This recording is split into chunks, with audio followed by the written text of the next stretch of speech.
Let me just do a quick kickoff, and that's happening right now.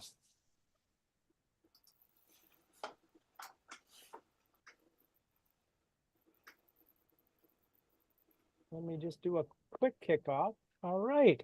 Well, welcome everybody to Harmony Chat. Today we're going to be talking about the harmonic techniques of John Williams and his action music. And this is a presentation by none other than Art. Well, welcome Nibbe, everybody and to we really appreciate today we're going to be taking the time to talking do that. I want to about especially the thank PyBox and Slack for letting us use their tools to further grow our community, educate, communicate, collaborate, get smarter, and have a good time doing it. So without ado of furtherness, why don't you take it away, Art? You can tell us about John Williams and what you learned in putting this together for us to learn. Okay. First of all, I want to say that none of this material is mine. This is all taken from Mark Richards, either a talk he did, presentation he did for the Academy of Scoring Arts, or sort of a Reader's Digest version of his courses on John Williams action music. So I am taking no responsibility for this whatsoever. I just presenting it to you here. So yes, today we're going to talk about the harmonic techniques of John Williams action music. And like I said, it's based on a presentation he did for the Academy of Scoring Arts and courses by Mark Richards, Dr. Mark Richards. Now, the one that he did for the Academy of Scoring Arts, if you don't know what that is, it's a group of composers, LA-based, and they have sort of workshops every month or every other month or every two a month, depends. And what they do is they will mock up a whole score or prepare a whole score in notation so that you can study them together. And this one, that was the part of it. So he did sort of like a 20-minute or 30-minute presentation of the theory, and then they took apart a cue, or actually a couple of cues. So this is going to be a little different than that. How action chords are used. There are three categories of chords that John Williams uses in his action music. General action chords, and they're most of the action chords in a cue, include triads with added dissonance, plain triads, atonal chords, and chordal chords. Then there are chords for emphasis. They highlight a moment or a whole passage in a cue, and that includes dissonant bass chords, where the bass and the upper chord express two different tonics. And then there are chords with associations of emotions, or for associations of characters or whatever. And they're for certain expressions in an action cue. They include polychords. Two separate chords are sounded at the same time, usually triads. So that kind of gives you an overview of the type of chords that Williams uses and how he uses them. Here I have sort of a chart that gives you what a cue might look like, or what a portion of a cue might look like. Yellow means general action chords. And I have some color issues, so I don't even know what color that second one is. But it's sort of like a greenish, but a dark green. And then there's a lighter green. Well, the dark one is for chords with emphasis, and the light one is for chords with associations. So a cue might be all general action chords and have no other kind of chords. Then it might be mostly chords for emphasis, but have some general action chords also. And then there may be some chords for association within general action chords, and then some cues have all three. Generally, general action chords make up the bulk of the chords, and then the chords for emphasis, there may be some. There are fewer association chords than the other two. I'm going to show you a clip from Star Wars, the Empire Strikes Back, and it's called Attacking a Star Destroyer. In case you don't know what this is about, the Millennium Falcon, which is Han Solo's ship, is being chased by an Imperial ship, a Star Destroyer, and they're having problems with the warp drive or something. I'm not sure exactly, because there's no dialogue in this. It's just the music and the video, and you can see on their faces they're getting frustrated. And finally, they fix it, and then they fly into the Imperial starship, and they actually fly over it. So they disappear, and then there's a wonder about where they went. And then Darth Vader calls and to the captain of the ship and wants to know what's going on, and he has to sort of fess up. So that you might, I think I'm gonna play this twice, and the first time concentrate on the video so that you kind of get the story. Then I'm gonna play it again, and on this timeline under here, there'll be the type of chords that are used and the type of scales that are used as they're used through the cue. But I think it would make more sense just to watch it first. Quick, quick.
So you were saying, Chris?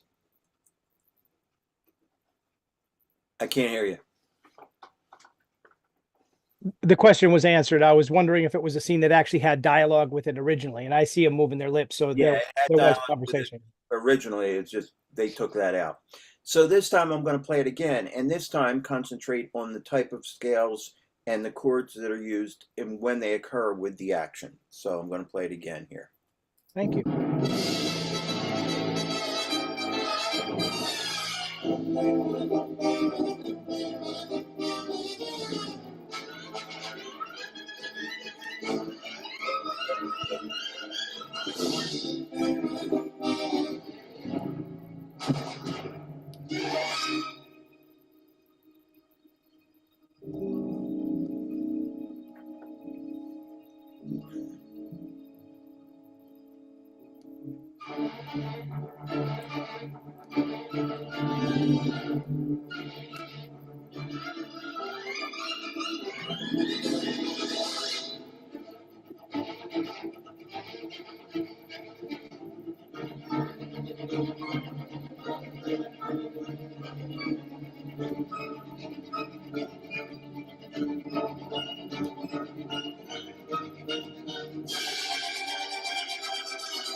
And this isn't the entire cue, but it gives you an idea of how the different types of chords might be used. Are there any questions about that, guys? I like the way he came back to a tonal center at the end that just kind of resolved it, brought you home, which Right. was nice. It sounded to me like when you said you went into the minor modes, it sounded to me like between that minor modes and this and the octonic, like between 30 and 40, that he was playing with the minor modes as well as octonic. Does that Maybe. I don't know. I took this, I didn't diagnose it, like I said. I took this directly from what Mark Williams did. It Of did. It course, was the same. It was the same motif that he played. He played it over the minor, is what I'm. right, That's what I right. heard. Yeah. Beautifully done. Well, Mark had it like he had all kinds of lines going with, but I don't think these are seconds anyway, so it doesn't matter. Okay. Art. Yes. It's quite difficult to hear the bass, particularly. In fact, the sound quality isn't very good. I'm wondering Well, if original sound isn't turned on. original sound is turned on, but Ah.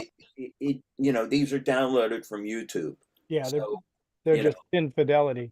I yeah. had a listen to the PowerPoint that you sent, and it's a lot higher quality. But I don't know if there's any Well, settings. then that's probably Zoom. Then Yeah, it could be. Yeah. Yes. Yeah. Really good. anyway, so general action scales and chords. Miguel had his hand up, by the way. I don't know if you Yeah, saw. you had a question. Sorry.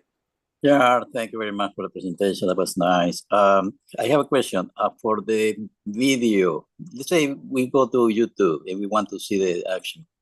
Do you have a minutes of the video, more or less? And you have a list of the video, the timing, at what time for the video start? That particular video I took right from YouTube. If you go on to, let me see here.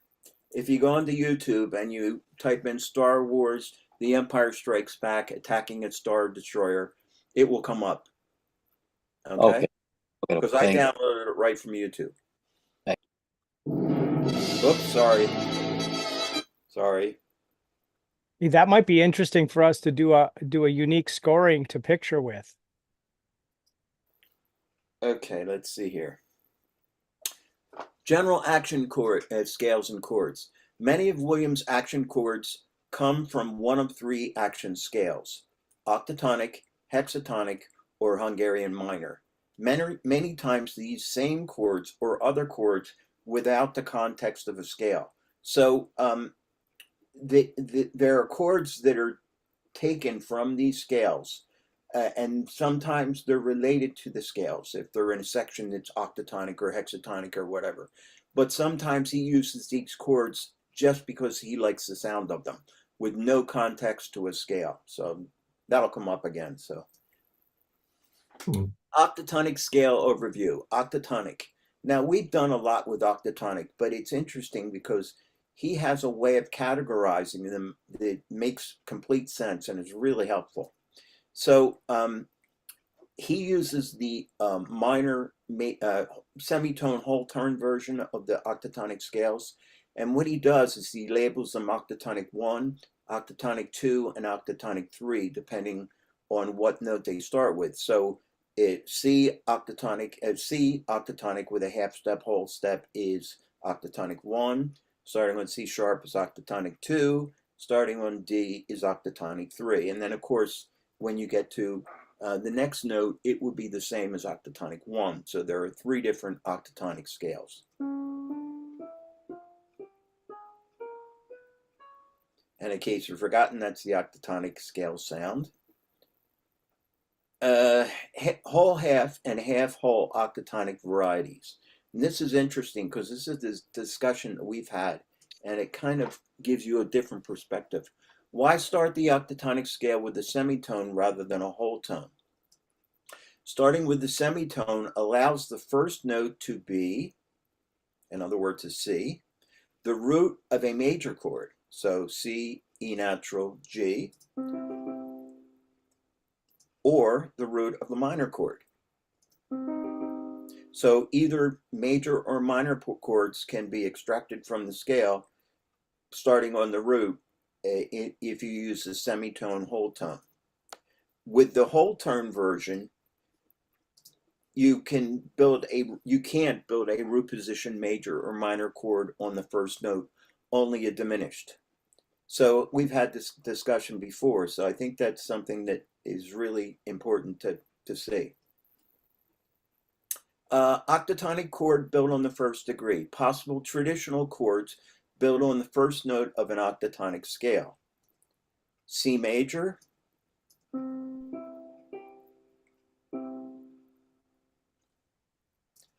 C minor,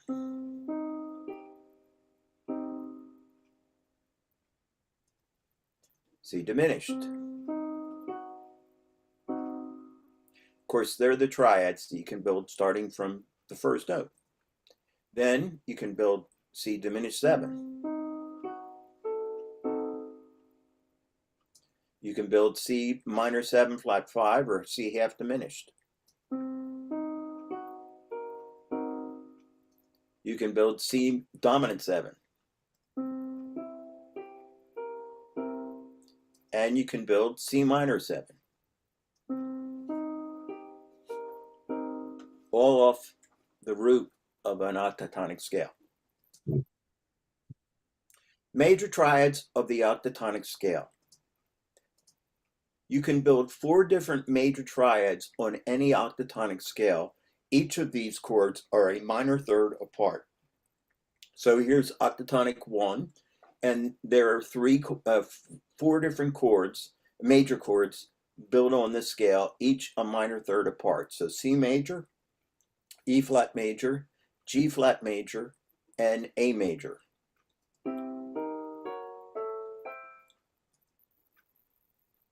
We're going to do our first analysis here. So this is a section of a cue from Star Wars: The Force Awakens, the bombing run.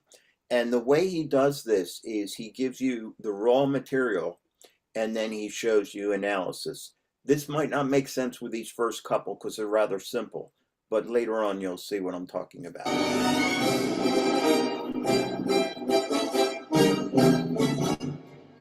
So the way he suggests that you do this is you listen to the cue, then you look at the analysis, and then you look at the cue once more. So that's what we're going to do. So here's the octatonic scale that we just talked about and the major chords built on that octatonic scale. And here's how he uses these in the cue. So they're the same chords, they're just in a certain order.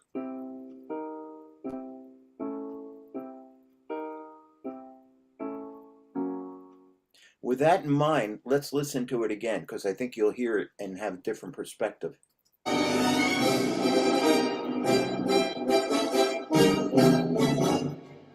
Do you see what I'm talking about? You can kind of hear the harmonies that he's using just from that little simple example. Any questions about that, guys? I guess not. Okay. Minor triads of the octatonic scale. You can build 4 different minor triads on any octatonic scale. Each of these chords are a minor third apart also. So you can have C minor, E flat minor, G flat minor, and A minor.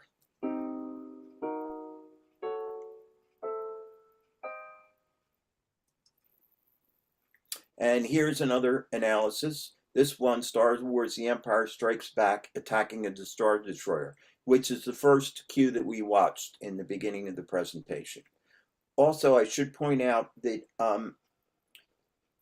most of these sections are just small sections of the cue, and Williams tends to do that. He tends to have, like, even if you repeat something, it's varied in some way.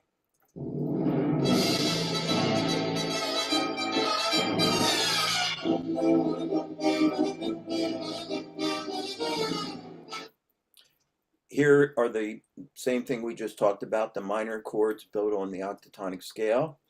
And then this is how he uses them in this cue. So they're not in that order, but you know, they're the same chords. Now, of course, he changes the rhythm or adds rhythm, and there's a little chromatic thing that comes down at after the last chord, but basically that's the cue. So here we go again.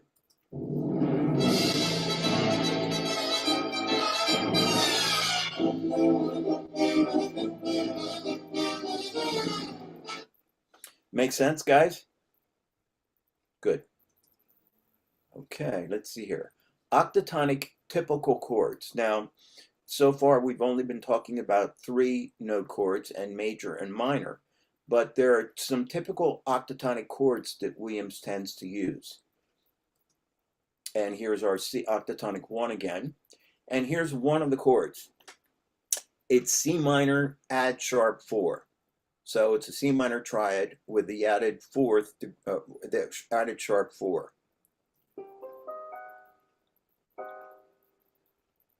And Williams tends to voice things where there's a dissonant interval on the outside in particular. So G to F sharp, obviously. And then here is another chord that's taken from the scale that Williams uses quite a bit, which is the C major or the major minor chord. So it has a major triad, either a major triad with a minor third or a minor triad with a major third. Depends on how you look at it. But once again, he's got the dissonant interval on the outside.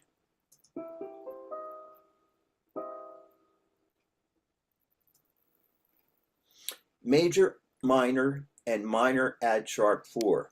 So these are the 2 chords that we just looked at. Here's the possible major minor chords on any octatonic scale.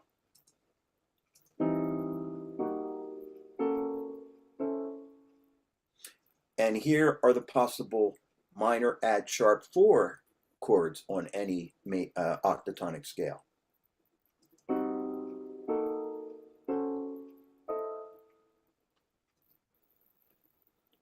And now we're going to look at or listen to a cue from Jaws, the main title, and this is a section which demonstrates these chords.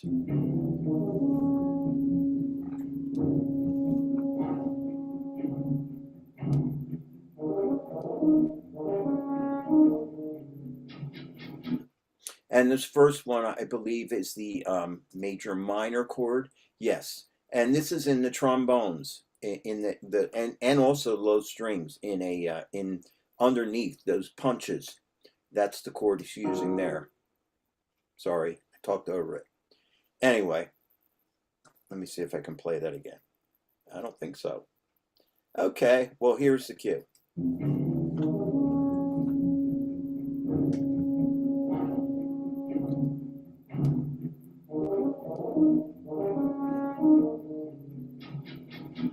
So those punches are that chord. And here's the one using the minor add sharp 4 chord. This is Close Encounter to the Third Kind, Trucking.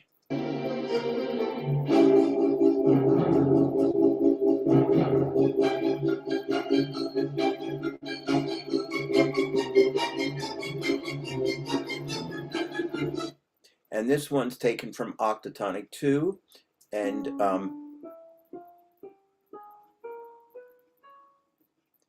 here's the chord that's used, and this is in the French horns.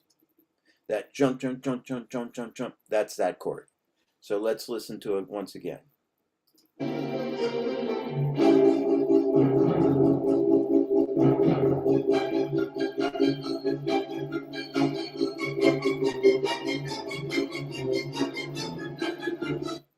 Okay. Oops. I don't know where that came from. Hexatonic scale. So we've covered the octatonic scale, now the hexatonic scale. The hexatonic scale. Okay, now we've talked a lot about the hexatonic scale in this group. In fact, Bill did a whole session on the hexatonic scale.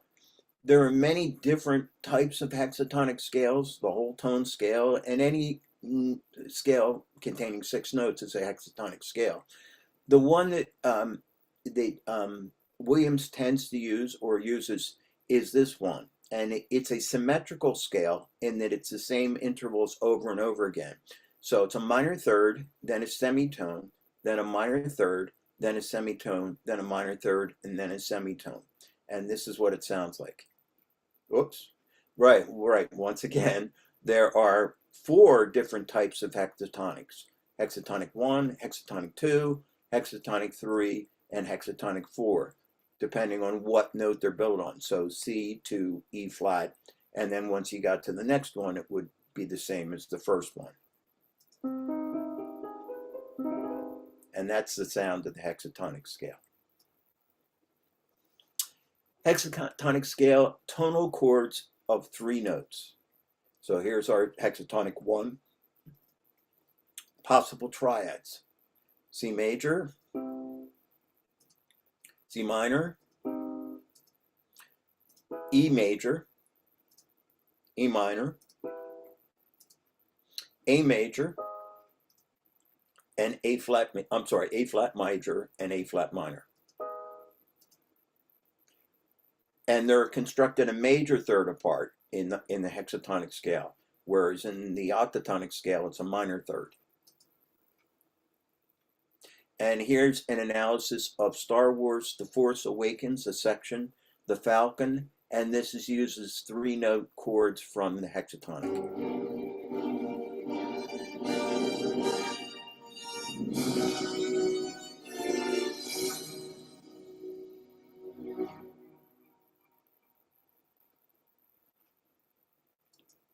So here's the scale, hexatonic 4. And here's the chords that Williams uses. So a G major minor, a B major, G major, and D sharp major. And here's the analysis. Sorry.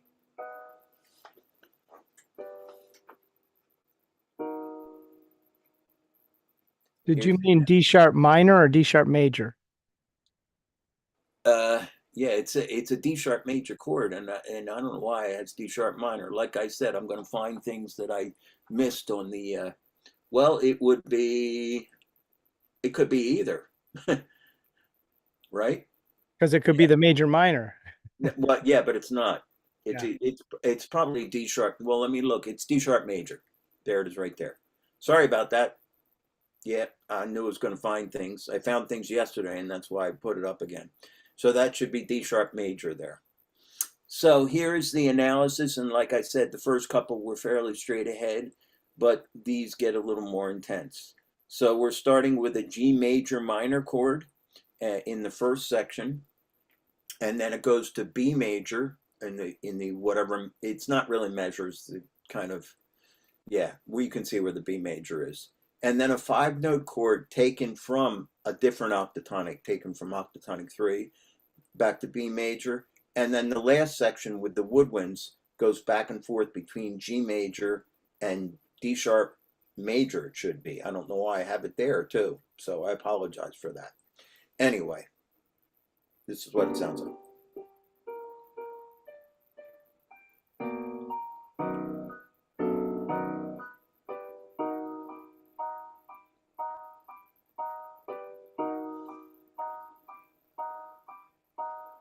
So let's listen to it again.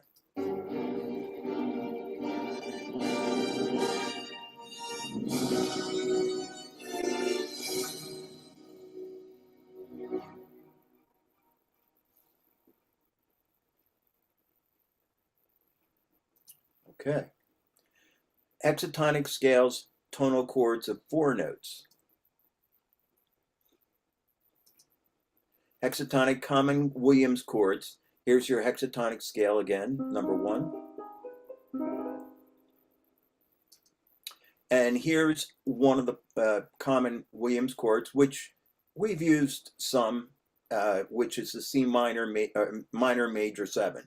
And that's fairly common. This one's a little less common. The C augmented major 7. So it's an augmented triad, but has a major 7. So those are 2 of Williams' favorite chords from the hexatonic 1, or hexatonic, I should say. And here's an analysis of Indiana Jones and the Temple of Doom, the nightclub brawl.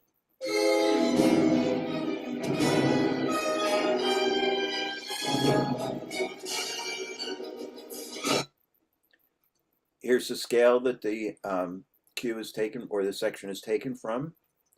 And here are the chords that he uses. C augmented major 7, C augmented major 7 over E. So just an inversion. The A flat augmented major 7, A flat minor major 7, C minor major 7, and E minor.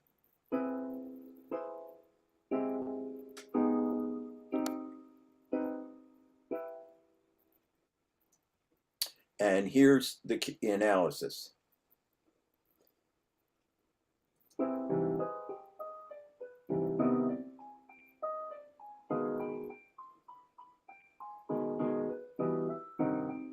It sounds a lot more atonal than it does in the cue. So here's the cue again.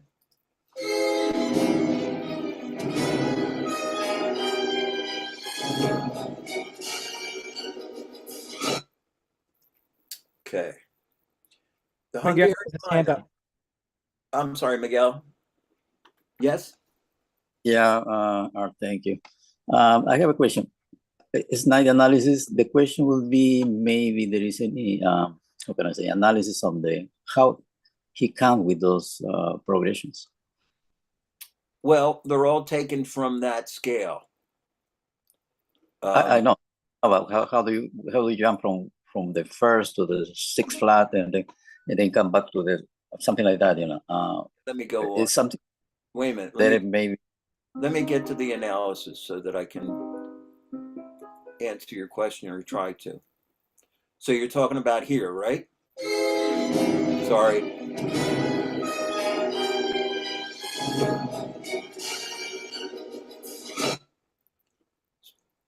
So what are you talking about? see on the right side of the sequence, the progression, see that M7, it's part of the scale, I know, but Right. he picked those chords and then he jumps to A flat, augmented M7, so then C minor again, and then E minor. So how do you jump to those numbers?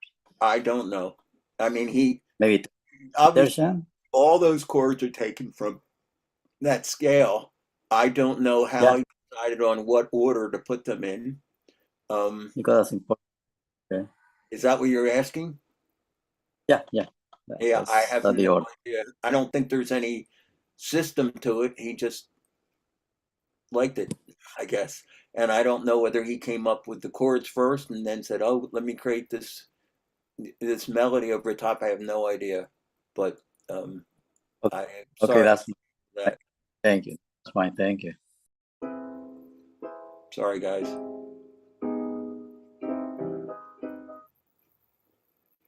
Okay, so we've done the octatonic and the hexatonic. Now we're going to talk about the Hungarian minor overview. And Williams tends to use this scale for chords, but also for melodies. The Hedwig theme from Harry Potter is based on this scale.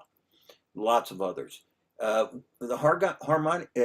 Hungarian minor scale is a harmonic minor scale with a raised fourth, basically. So here's the Hungarian minor scale based on C.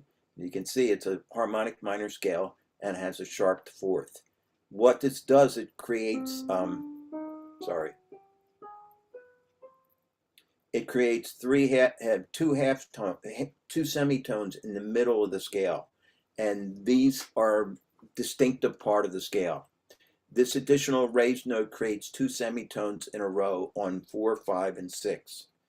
These semitones are a distinctive sound for the scale, especially for melodies.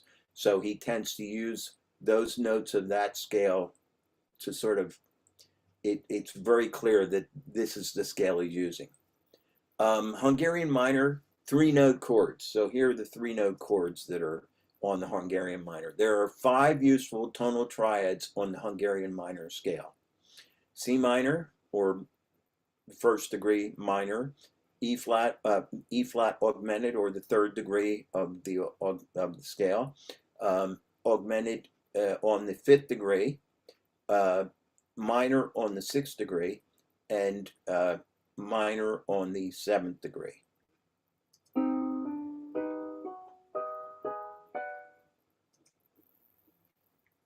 Hungarian minor 4-note chords.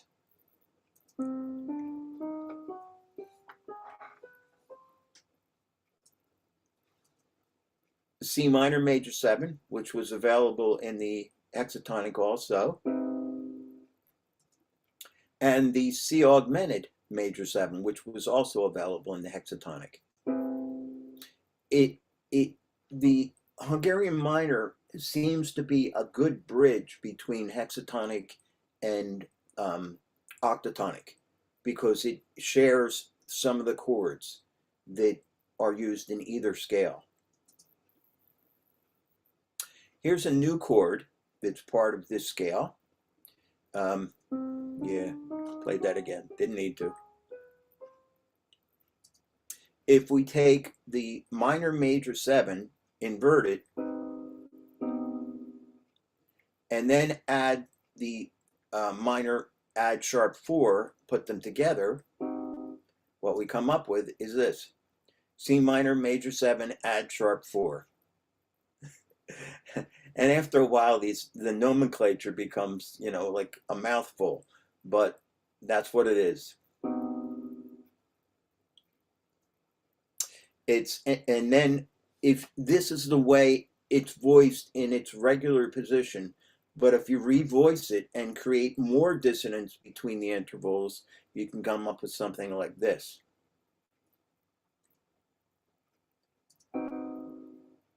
Sounds even more harsh. Here's an analysis of Star Wars: A New Hope, Tractor Beam, Chasm Crossfire.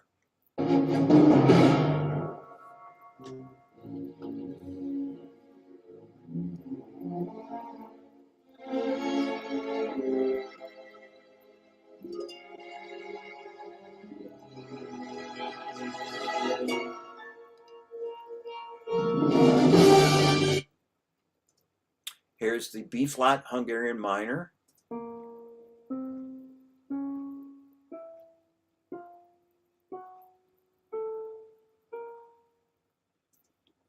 And here are the chords that he uses for this particular section of the cue. B flat minor, add sharp 4, B flat minor major 7, add sharp 4.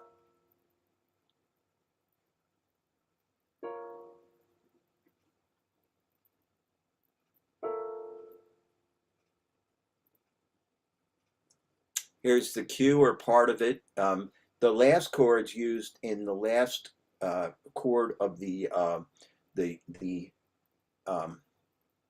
whole section.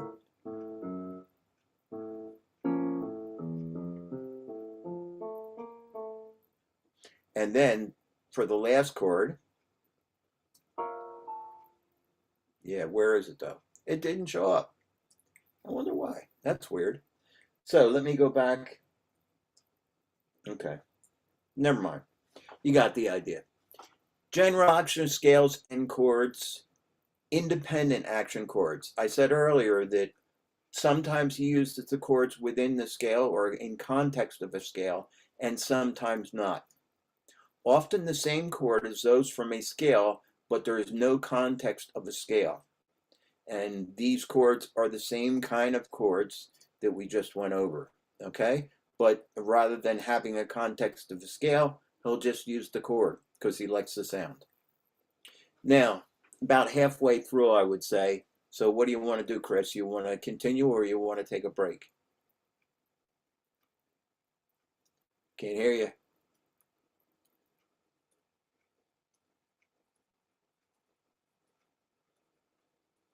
Can't hear you, Chris. You're on mute, Chris. I see that now. Sorry. I love it. Let's keep going, man. I mean, unless anybody else needs to take a break. Okay. Yeah, I'm digging it. It's need a putting minute. pieces together that, you know, yeah, I like putting the pieces together. It's a brain fry, you know, it's a brain fry. Well, I sit and I watch Michael Whitaker. He like improvises this stuff, right? In the style of John Williams. Well, that's what he's doing. He's just playing with the scale and then putting in those chords, you know. But there's a rhyme to how, there's a method. That's cool. I mean, it kind of glued some pieces for me, anyways, together on kind of how he does that and how John Williams can put this all together. That's really cool. Well, what's amazing to A me, good brain fry.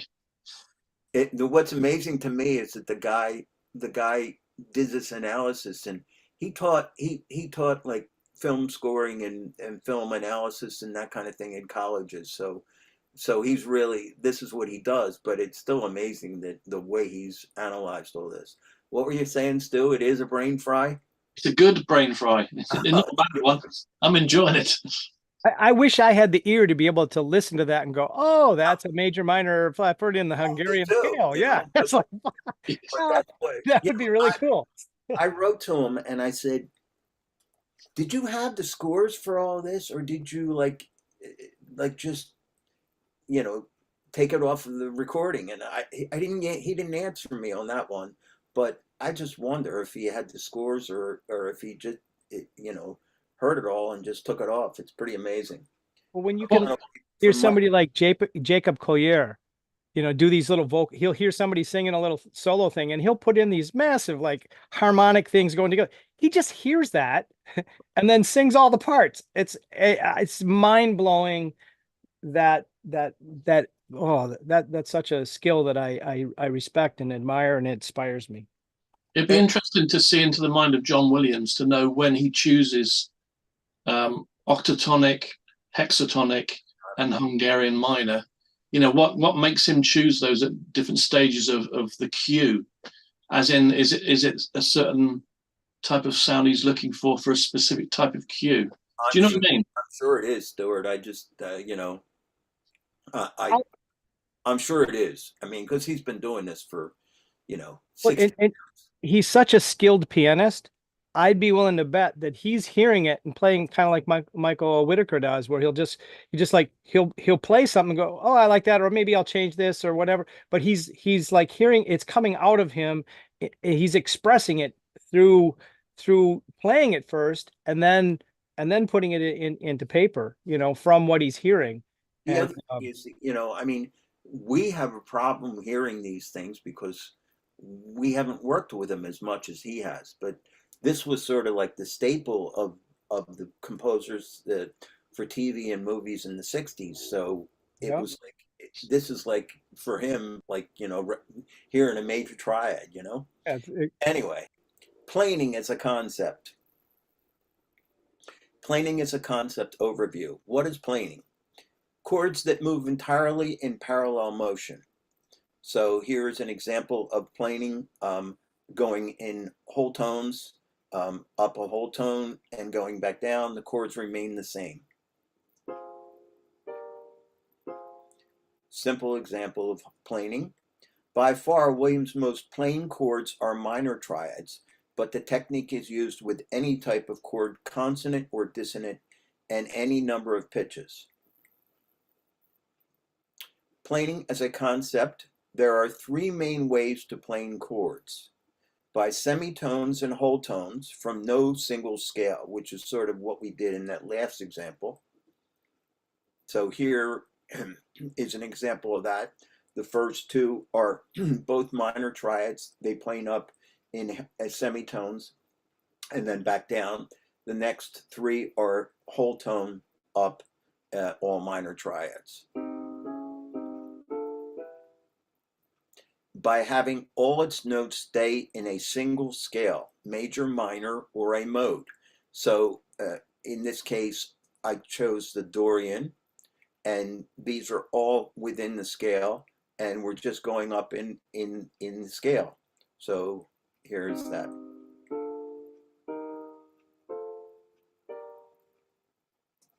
By chord roots or a melody through a scale. So there are two staffs here. In the upper staff, the chords are planing in an octatonic 1, but using the chord roots as the octatonic 1. So in other words, C, D flat, E flat, E natural, F sharp. And then in the bottom example, the upper notes are what plane through the octatonic scale, the melody, okay?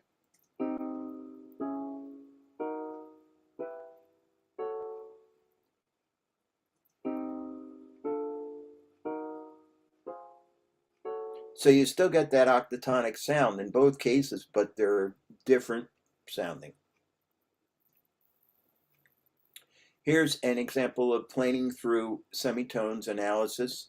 Indiana Jones and the Last Crusade, Inside the Belly of the Steel Beast.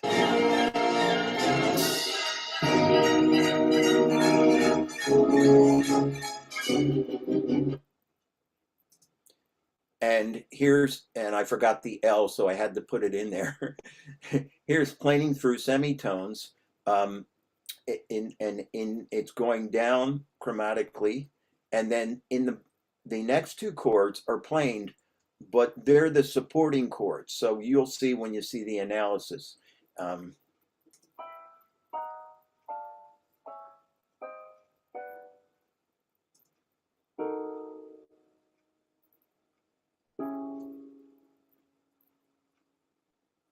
So here's the analysis. And in the first part there, he's going back between a D sharp minor. Once again, what am I thinking? No, that was right before, Chris. That was a D sharp minor. Yeah, we're just not. I'm just not used to thinking in D sharp, because if it was E flat, it would be yeah, D sharp minor to E minor, and it's going back and forth, planing back and forth there. But the bottom part is sustaining, but it's those two chords that are planed. So the whole first three measures or whatever are one chord, and then it planes down to the other one. And this whole thing planes through that chromatic scale, but in different points. So it's all D sharp and minor and E minor in the first two and whatever measures, and then it goes to D minor to C sharp, and back and forth between D minor and C sharp minor, and then at the end it goes to C minor and then to B minor at the end. So this is what this sounds like.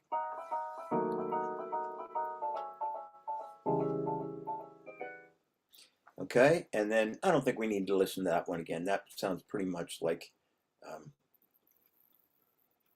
this one is planing through a Dorian mode analysis. So this is from Indiana Jones and the Temple of Doom, the Mine Car Chase.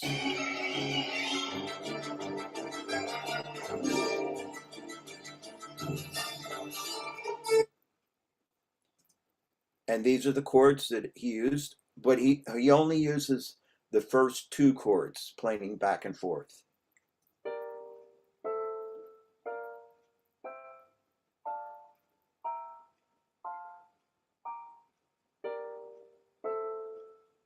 And here's the analysis. And as you can see, he's planing back and forth in the right hand or in the upper staff between the G minor and A minor. But what's interesting is he planes in the bottom part or in the lower staff, but he planes at half of the duration. So it lines up on the first chord where it's a G minor shell and then the G minor triad up top. But then in the next one, it lines up polytonally. So you have an A minor on the bottom and a G minor on the top.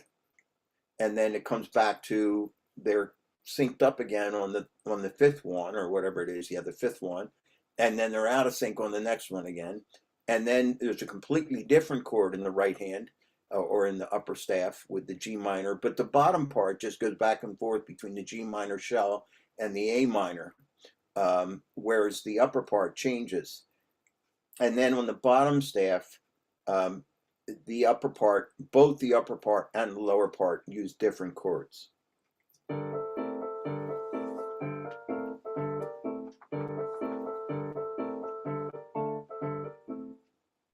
I'm going to play that one again, I think. So let me play that original one again. Sorry, too late. Now we're going to do planing through an octatonic scale analysis. And this one's Star Wars A New Hope, Shootout in the Solvay Dianago.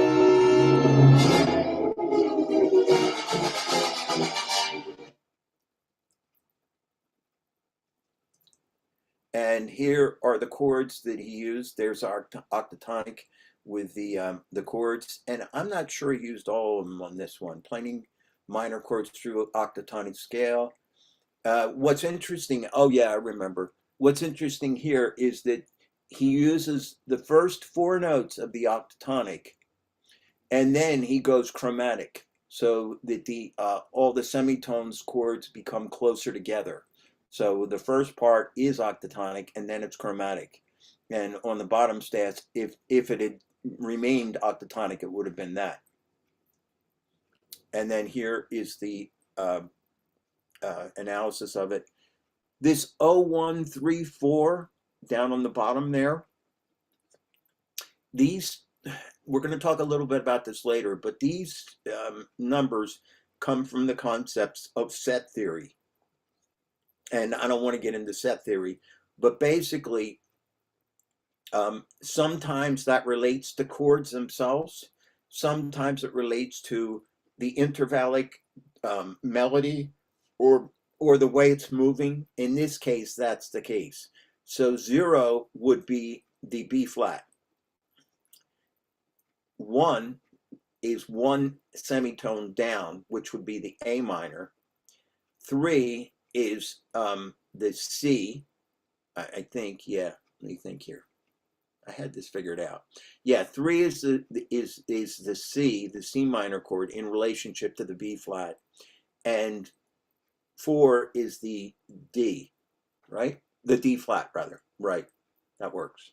So that's what that's about. So here's the analysis.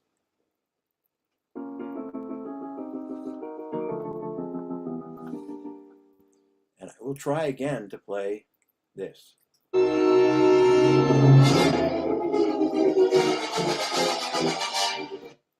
Okay. Chords for emphasis. So we've covered the general action chords and we've covered the planing concept. Now we're going to talk about the chords for emphasis. Chords for emphasis, dissonant bass chords. What are dissonant bass chords? A dissonant bass chord is a common chord in Williams action writing. It has two components: a chord in the upper part, usually a major or minor triad, but can be dissonant tonal as well, a bass note that is not part of the upper chord, form a dissonance with one or more of the notes of the upper chord. Chord for emphasis, dissonant bass chords. Dissonant bass chords, let's see here. Come on. So here are some examples. So what makes these different mainly is the distance between the bass and the triad or the chord itself. Because we can call this E major over C. We could also call it C augmented major 7. We can call this an F minor over E. We can also call it an F minor major 7. We can call it E minor add sharp 4 over G sharp. We could also call it A minor major 7 over add sharp 4. What makes it different? It's the distance between the upper chord and the bass note, which makes it a dissonant bass chord. The bass and chords have a clear separation between them. Helps to hear the two as separate entities. Some chords have the same notes as other familiar action chords. However, dissonant bass chords are not the same as these chords, and he'll get into more as we go on here. So, chords for emphasis, dissonant bass chords. When all the different notes are close together, they sound like chord tones, so there's only one root or tonic. So there's an F minor major 7, and because the F is the root of the chord and belongs to that chord, even though there's a separation, it still is not really a dissonant bass chord. But when a dissonant note is placed far from the chord, it sounds like an unrelated tonic note, and the root of the chord above sounds like a second tonic. So here, the first chord is exactly the same as the one we just listened to, but now he took the E and put it on the bottom. So you have that semitone between the E and the F, and it creates a polytonal effect. That's the original. So now it's like you have two different tonics, E and F. This technique creates a polytonal effect in which the chord has two tonics. It's not really polytonal though, so that's what we're going to get into next. The label we will use to identify these chords has two parts to address this polytonal feature. Sorry about this. Plus N and then chord type. So in order to identify these chords, this is the system that he uses. Plus n means the number of semitones plus any octaves between the two tonics, i.e., or for example, from the bass to the upper chord's root. For example, plus 11 major, plus 11 minor. The chord above the bass is usually major or minor or a dissonant form of those. So here's some more about this. Polytonal chords are labeled by the distance between the bass note and the root of the upper chord and the quality of the upper chord. Here is an example of a polytonal chord and its associated label. So we have a C as the bass note, and then we have a B major triad above. So that is a plus 11 major because the distance between the C and the B is 11 semitones. The upper chord is a major triad. And all of these are plus 11 majors because it's still a B major triad over C, just inverted.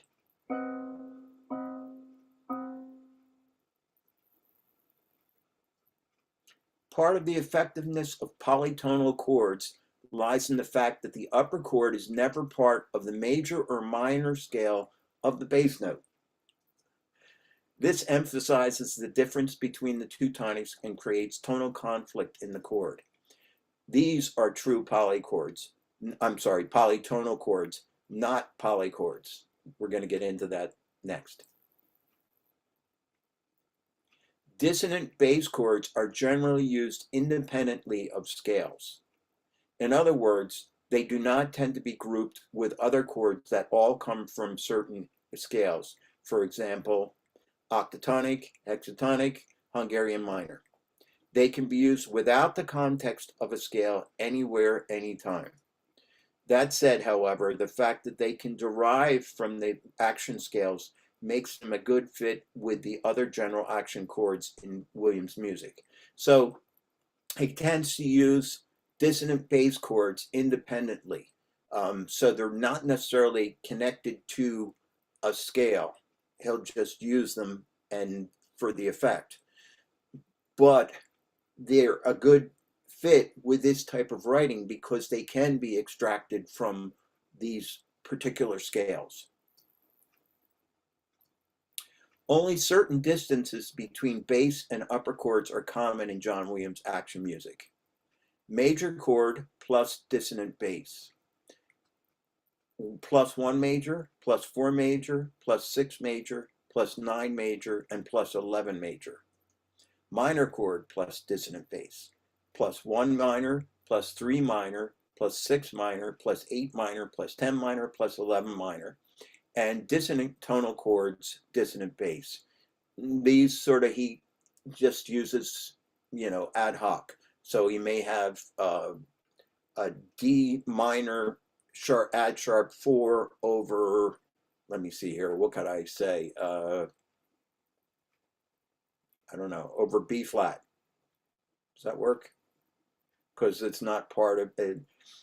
One of the things about the dissonant chords is the bass note, it shouldn't be part of, the chord shouldn't be part of the major or minor scale. So that's why it's hard for me to come up with one, but I think that works. So I wonder if he didn't just have his cat walk on the keyboard on the bass while he's doing these other little things, and that's right. how. Well, the thing is, those categories, which we're going to explain on this slide, the categories that I mentioned in the last card are the only ones that that fit these specifications. These particular combinations offer two valuable features for action music. They all include semitone and or tritone dissonance between the bass and the notes in the upper chord. They are not part of the major or minor scale that has the bass note as its tonic, so they emphasize separate tonic for bass and chord. In other words, they sound harsh with the dissonance, strange with a bass note that stands apart from the chord, emphasizing its status as a tonic and conflicting with the root of the upper chord.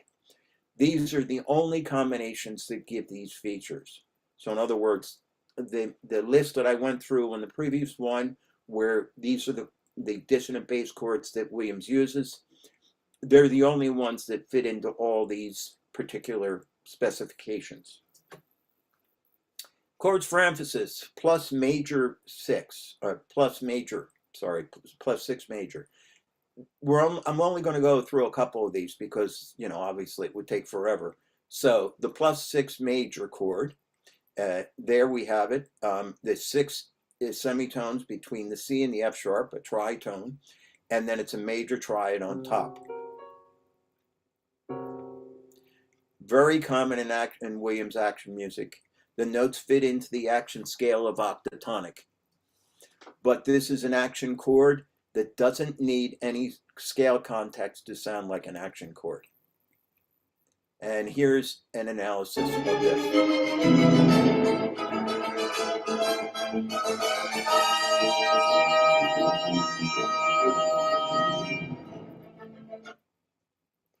There's the chord, plus 6 major, A to E flat is a plus 6, and it's a major triad on top. Here's the analysis, and the plus 6 major is used at the end of the first staff. You see it there. Pedal throughout in the beginning, A pedal. And then there's a plus 1 major down on the second measure of the second staff, and a plus 11 major at the end there. So here's the analysis part.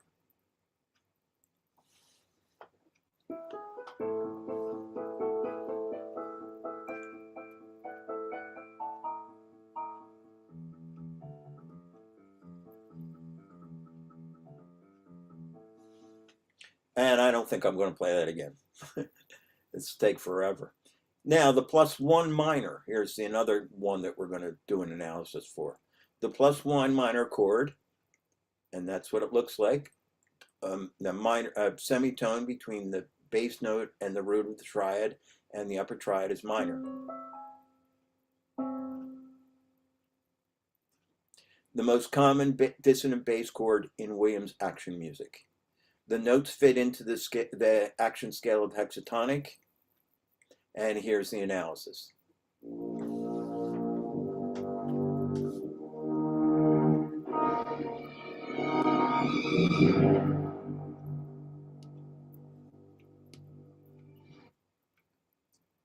Here's the chord, plus 1 minor, E minor triad, E flat minor triad on top over a D, and it's taken from the hexatonic 4.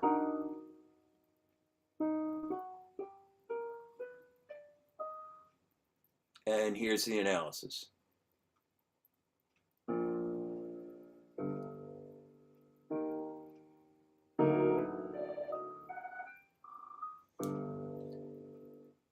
That one's fairly short, so let's listen to that again.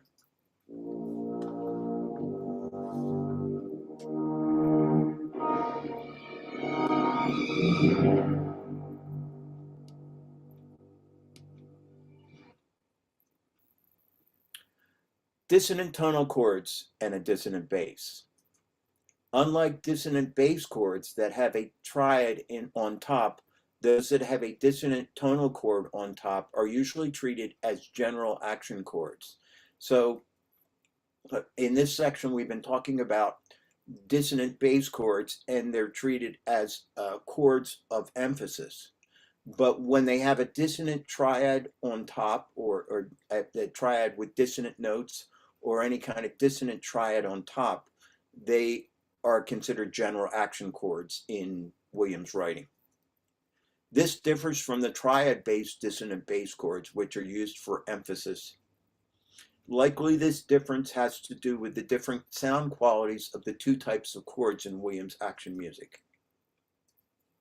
When a triad has action extensions, such as a sharp 4 or a minor major 7, or anything like that added to it, or diminished or augmented, it creates a much more complex sound than a major or minor triad.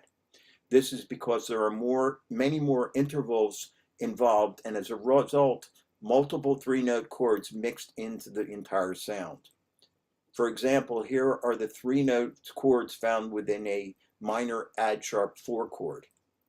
So there's our minor add sharp 4 chord. You can have a G minor triad, inverted obviously, a G diminished triad, and then here's our famous 1016 again. In this case, 0 is C sharp, 1 is D, and G is 6.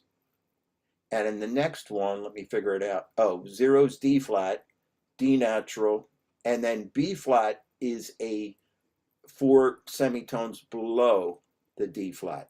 That's what that one is. This is what they sound like.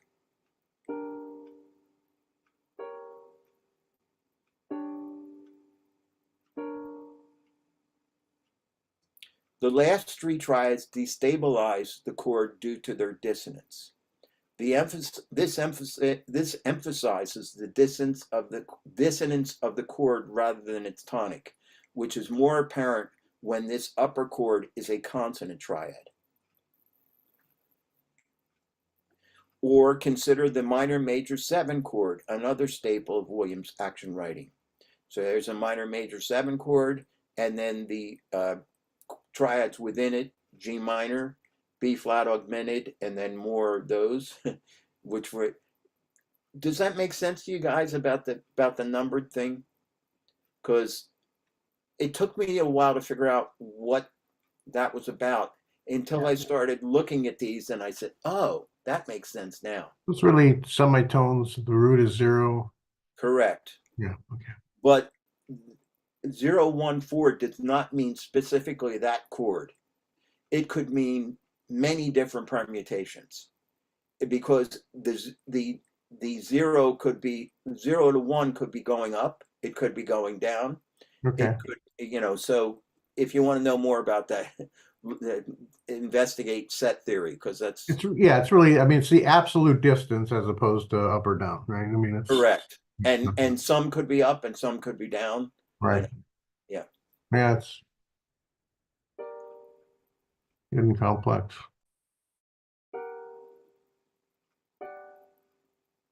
But it's a good way to label chords that otherwise couldn't be labeled. Art, is that measured from the bass note to the top of the voicing? Not necessarily. You have to find what. So in that case that's there in the first one, the 014, in this case it's F sharp, G, and then B flat. So actually you're going from the F sharp. Yeah, because you may want to revoice it at some point, and you still have the same relationship from a number standpoint, but you could have, what's sitting on top, like that F sharp could be on the bottom. Correct. But it's still the same. Right. And in the last one went up, but the other one went down.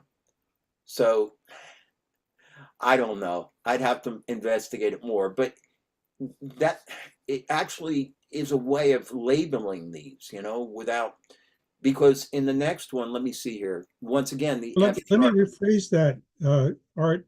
Is it to the top of the chord from the bass note? Not necessarily. Okay. No, it's just I don't know how to answer that other than that. Oh, Bill's here. Good. Can you answer it? it's just a pure intervallic relationship, and it's interchangeable. And so like the last chord 015 is actually down 1, down 5. So in the case of that chord, the G is tonic or 0, and then it goes down 1 to F sharp, and then it goes down 5 to the D. Whereas with the 014, the F sharp is actually the tonic. Oh, And or bass note, whatever you want to call it, right?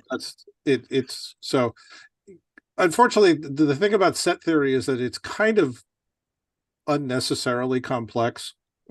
But it was sort of designed that way to supposedly break all constraints of intervallic relationship. But how would you label those chords other than that, Bill? Well, the 014, you could still say it's a minor major 7th, right? It's just missing the 5th. Yeah. And the 015 could be a major seventh. It's missing the third. Right. That's not unusual in jazz harmony. If you listen to Herbie Hancock or Right. Yeah. McCoy Tyner, they often leave thirds out. So If you wanted to conventionally name it, right? yeah. I don't know. It seems like to me, it's when I first investigated set theory, I was like, what, why, Right. But it makes sense as a way to label exactly what's there, but it's not really labeling exactly what's there. Could be anything. Right. And so the difference between this and say the equal interval system or META, some people asked about META and equal interval, is just how they would refer to this. Like that 014 would be a different kind of, they would refer to that vertical structure as the pure relationships between two notes. So the first note to the second note, the G to the B flat, would be a 3. And then from the B flat to the F sharp would, you just count up 1, 2, 3, 4, 5, 6, 7, 8. So that structure would be labeled a 3 plus 8. Is that in the MTA system? Yeah, META does the same thing. Yeah, Right. but the Spud Murphy EIS, that's how that system works, right? Right. And so then the 015 would be going from the G 1, 2, 3, 4, 5, 6, 7 plus 4, right, from the D to the F sharp. And I apologize for even bringing it up, but because I didn't want to get into this, but that's what that means. Okay. Yeah, and it's the other way to refer to these structures is through that set theory. I put links for folks in the chat of Wikipedia. Again, the last three triads destabilize the chord with their dissonance, and the dissonance is an emphasis of the entire chord rather than the chord's tonic. So basically he's saying that if you use those type of chords, augmented, diminished, or these 014s or 015, you're the chord in itself on top is dissonant enough, so it kind of destabilizes the dissonant bass concept, and that's why he uses them as general action chords rather than chords for emphasis. Let's see here. Why isn't this working? Okay. So dissonant bass chords lose much of their distinctive character when using a dissonant tonal chord on top of like a minor add sharp 4 or a minor major 7. This might explain why they tend to be used as general action chords rather than chords of emphasis in Williams action music. And the last part, chords for association. So we've covered general action chords, dissonant bass chords, or chords for emphasis. Now we're going to talk about chords for association. Can I ask a question, please? Sure, Stu. Are the chords that we've just looked at the same as hybrid chords or not? You mean as Tony used hybrid chords? Yes. Yeah. Well, actually, hybrid chords I think were closer to poly chords, because we were using two separate chords. Neither of the triads had any notes in common, which were more of a poly chord rather than a dissonant bass chord, I believe. Right, Bill? Yeah. So a hybrid chord would be more like a hex chord, where, as Art said, all 6 tones are not, or, the second triad is not related to the first triad in any way. So, okay. So I think they're D flat over C, right? If you took the C major triad and a D flat major triad, that would be a hex chord, but it would be a polychord. Yeah. Right. So that's kind of what we're going to cover now. Okay. Thanks. What is a polychord? A chord composed of 2 or more distinguishable smaller chords. In most cases, the component chords of polychords are major and or minor triads. Minor triads are by far the more common of the two. So here's a typical polychord, B minor over C minor. And once again, those chords have no tones in common. So in that case, there's a good example of a hybrid chord. Any chords can be combined as long as they can be recognized as separate chords. Component chords can also be augmented or diminished triads. Or you can have dissonant tonal chords.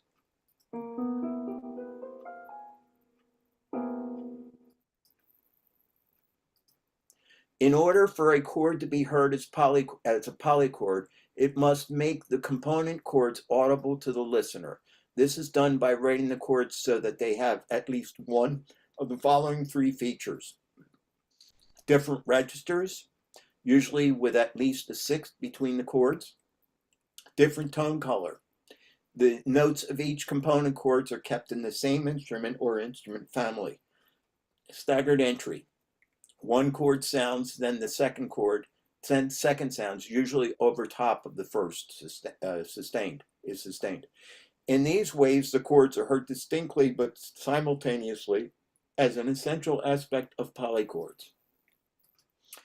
Having these features in place can help distinguish between polytonal voicing, a single extended chord voiced as two chords against one another.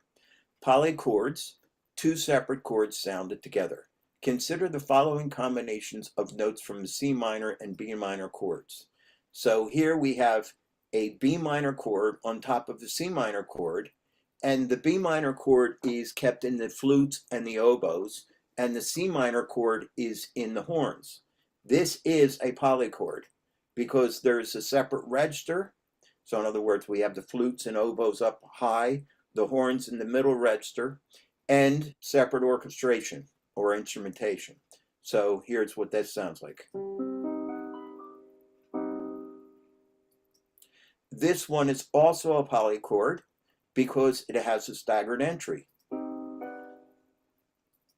This one is not necessarily a polychord. It's a voiced polytonal voicing of chords we've talked about. C minor, major 9, add sharp 4. It's a polytonal voicing of an extended chord. No separation of the chords. So there's no separation between the triads, and we can't tell the instrumentation, but even if there were, there's not separation between them.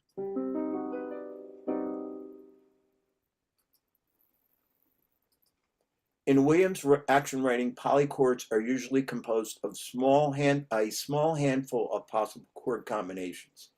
As with most of his action music, the component chords are most often minor triads, but major triads do also occur. The label we give polychords will be as follows. I'm sorry, guys. Bottom chord type plus N, top chord type, where N is the number of semitones between the roots of the two chords. So for example, here's minor plus 11 minor, and we have a minor B minor chord on the top, a C minor chord on the bottom. So both of them are minor, and the distance between the roots of the chords is 11 semitones. A minor triad on the bottom plus a minor triad on the top. The roots of the chords are 11 semitones apart. The top root is conceptually a semitone below the bottom root. I don't want to get into that. I don't even know why I put that there. But what he's saying is that the B is conceptually a semitone below the C. I don't know why, but yeah. Essentially the major 7. Yes, but you're just stacking it on top. Right. All in an order. Reversed it for some reason or other. So I guess it's easier for people to understand. I don't know. But anyway, the most common ways these triads are combined are as follows. A minor plus minor, 11 minor, a minor plus 6 minor, a minor plus 4 major, and a minor plus 11 major. The component chords are generally in close position, packed together as close as possible. So yes, there's a separation between the two chords, but the chords themselves are packed together as close as possible. Also, the separate chords are generally in either second inversion or root position. First inversion component chords is generally avoided. Now this is, I put in here in minor triads because in major triads it doesn't matter. You can use first inversion, but in minor triads it's important. Anyway, in Williams action rating, polychords are typically associated with certain expressions in the narrative. These associations are quiet tension next to action music, mystery in action scores, mortal dread, which is his term, or brutal strength, which is also his term, but they fit, they're appropriate. These associations may be combined with each other. And while they may occur with any polytonal chord, here are some typical common choices for each association in Williams music. One of the ways that Williams uses polychords to create a quiet tension beside more active action music. Wait a minute. These kinds of polychords can occur before, between, or after the action music. Before the action music increases the tension to prepare for the action. Between the action music, especially for moments of dialogue within action scenes. And after the action music, as a brief commentary on an intense event that takes place, or for moments of dialogue in the action scene. The most common polychord in Williams action music is the minor plus 11 minor. Here's an analysis of Star Wars The Empire Strikes Back, attacking a Star Destroyer, which is the third time it's over.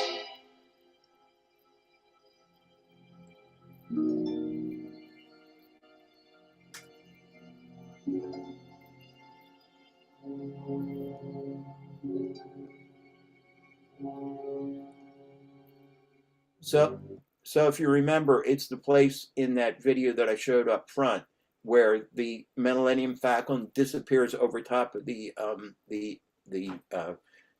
Empire's Star Destroyer, and it creates a mystery or a sense of quiet tension there. So this is the chord that's used. It's actually an E minor triad over an F minor triad, and it's all over an F bass, but that's not necessarily important because this F, so it's not a dissonant bass chord because this F actually is part of that chord. This one, minor plus 11 minor, here we have a D minor triad over an E flat minor triad, but now this is important because this isn't part of that chord. I think even though it's part of that chord, it's still a dissonant bass kind of thing. So this is actually a plus 10 dissonant bass and then a plus 11 polychord on top. Minor plus 11 major, and once again we have that this is not part of that chord, so it's a dissonant bass kind of chord, and then we have a polychord on top of that. And here's the analysis of that of this cue.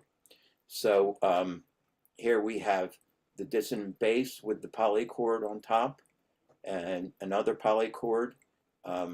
Is this the same one? Nope. So that's actually dissonant bass too. Yeah. So here's this.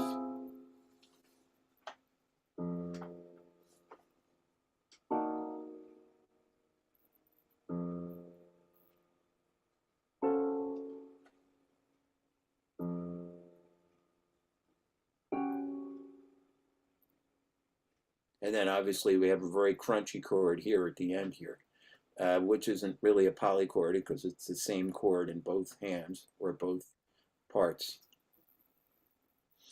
Mystery plus 4 polychord analysis. Indiana Jones and the Temple of Doom, Bug Tunnel Death Trap.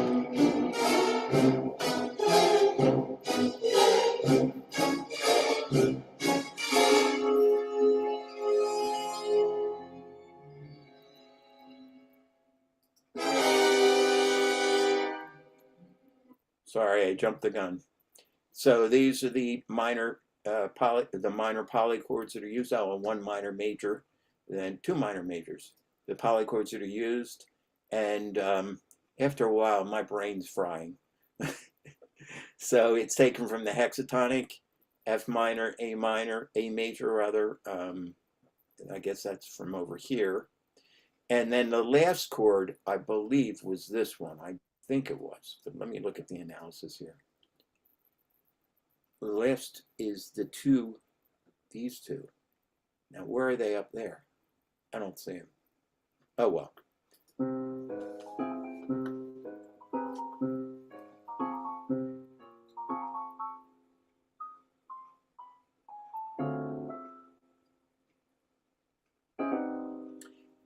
And here he's using set theory concepts to describe the intervallic structure of the melody line here. So this is 0145, and this is an 0145 in a different way. Yeah, see what I'm talking about? So there it's 0 to 1, but then here it's 1 to 4, I think. I don't know. I give up trying to figure it out. Mortal dread and brutal strength, polychords. The final emotional association category for polychords used in Williams action music identify mortal dread or brutal strength. Polychords with these associations tend to be more harshly dissonant than the others we have seen. The dissonance is created by three factors: adding dissonance to the component chords, extended dissonant tonal chords, a bass pedal that is dissonant with both chords, especially a +11 from bass to the lower chord, using augmented and diminished triads, can be mixed with major and minor as well. Here are two examples of polychords typical of Williams action writing that could express these emotions. Mortal dread. And mortal dread means like somebody's going to die. +11 major over +11 major with a dissonant bass, pedal G, F major over G flat major, I guess. Yeah, G flat major. So, yep, major, +11. And brutal strength. So once again, we have the C pedal. The C is not part of either chord. It's E flat minor on the bottom and D minor major 7 on the top.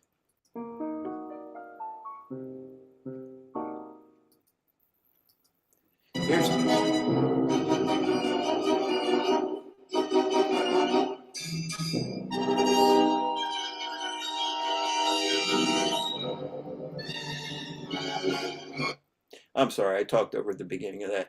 This is from the scene where they confront Jabba, and Luke gets thrown into the den of the Rancor, and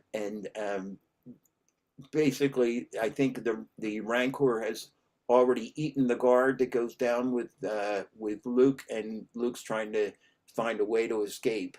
So obviously, mortal dread. It's an augmented triad +1 diminished, and it's taken from the E Hungarian minor. And is that the same chord? Yep. And oh yeah, this is interesting because these notes are in the same notes are in all three of these chords, and they sound completely different.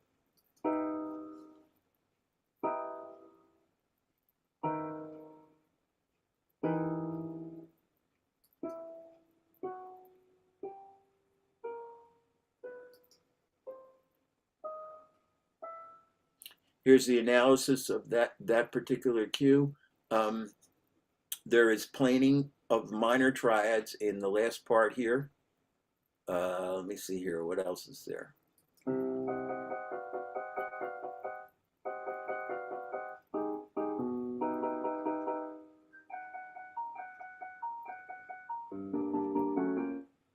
Yeah, and obviously more planing in here.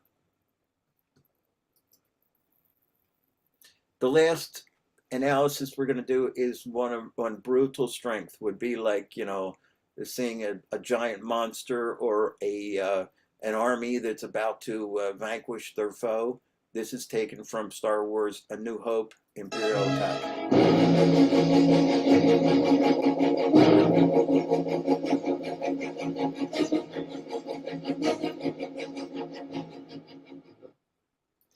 Here's the chord that's used, minor add sharp 4 plus 1 minor add sharp 4.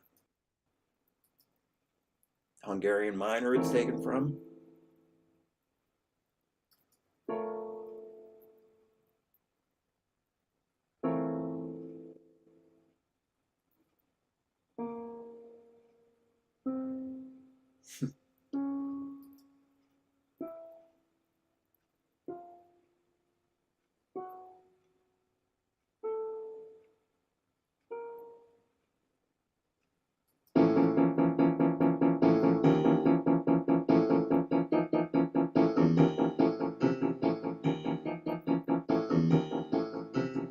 Let's listen to that one again.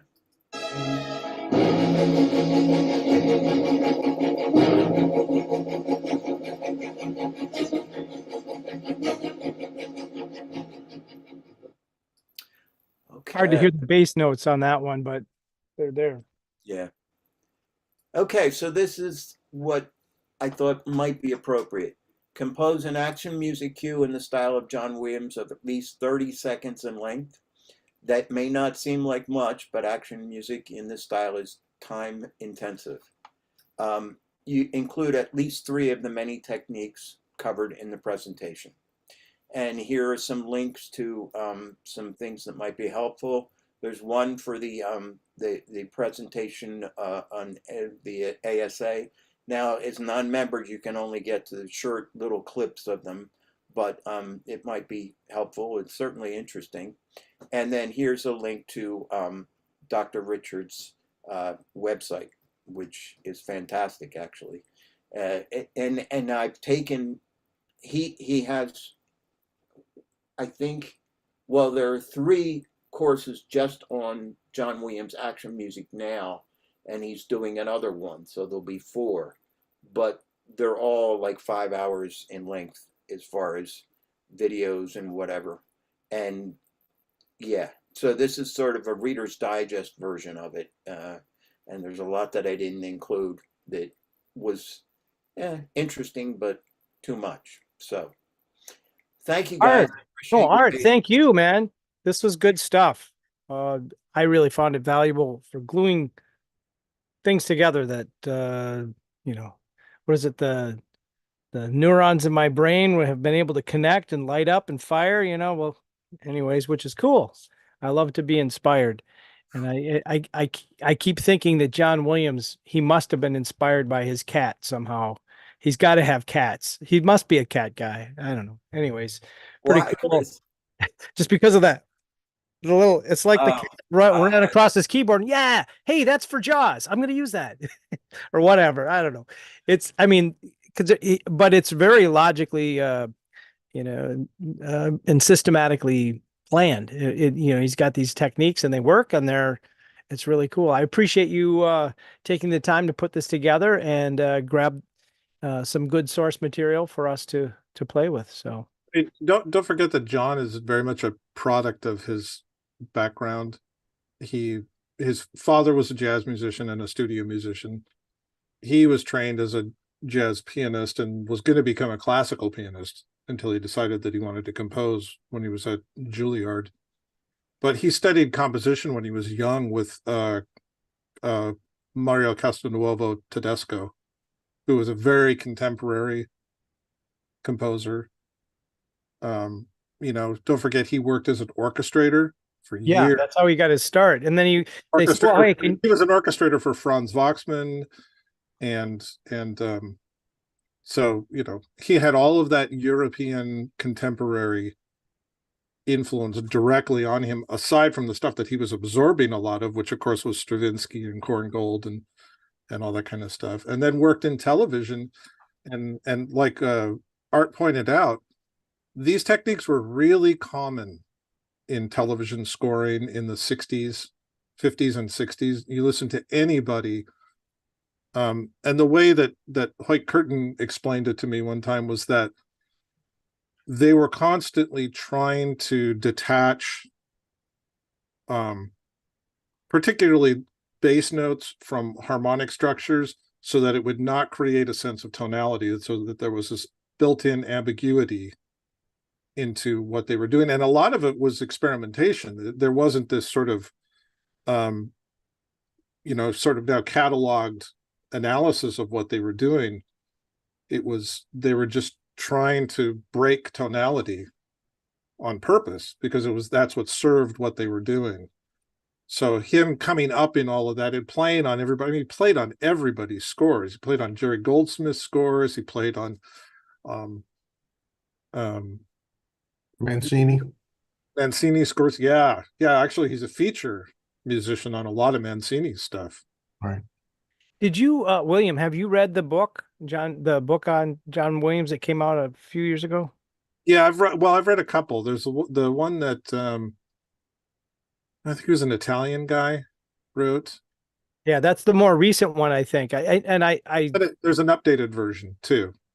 I got it, but I haven't read it yet. It sat there, It's and the thing to remember about that is the author of that is a film studies scholar as opposed to a music scholar.